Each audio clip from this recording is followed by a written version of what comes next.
继续看美国在台协会新处长郭立言上任2个月，昨昏是举办头一届记者会。伊强调，这届伊派驻台湾有3个目标：第一，就是要协助台湾，要强化社会韧性和安全；另外，要让台湾和国际有连结。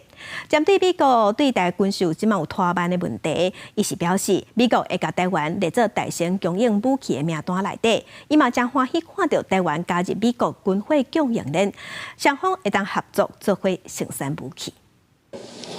我回到台湾已经快2个月了，也开始了我在 AIT 的第3次派任。每次回到台湾，我都会发现美国和台湾的伙伴关系变得更强健、更深厚，也更有活力。中文讲个拉叫 AIT 新任处长郭立言头一届记者会，讲这届来台湾有3项重要任务，分别是协助台湾强化社会韧性、安全，佮和国际社会连结。 重申台湾在全球供应链内底的关键角色，台海和平稳定是真重要。佮特别讲，台湾科技业会去用吃掉的讲法是无必要忧心。担心台湾科技业被掏空的担忧是不必要的。台湾打造出一个效率惊人的半导体生态系，完全不可能在世界其他地方复制。 美国也正在印太地区架构一张纵横交错的同盟网，来提升我们的合作能力。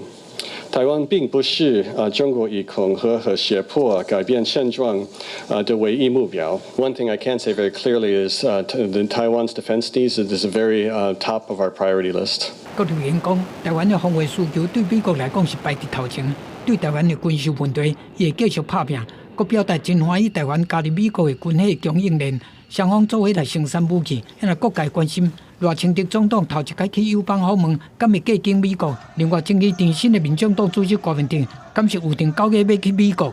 We expect President Lai in the future will also seek visits to diplomatic partners, and we look forward to facilitating his transit to the United States when those plans firm up. I don't have anything particular to report on Chairman Ke's trip to the United States. Obviously, we would welcome and facilitate any travel by Taiwan's political party leaders. 郭立言并无正面回应，敢表示欢迎各政党领袖访问美国，而且表示讲未来期待和赖总统甲台湾朝野的党派合作，共同来加强坚固台美的关系。记者综合报道。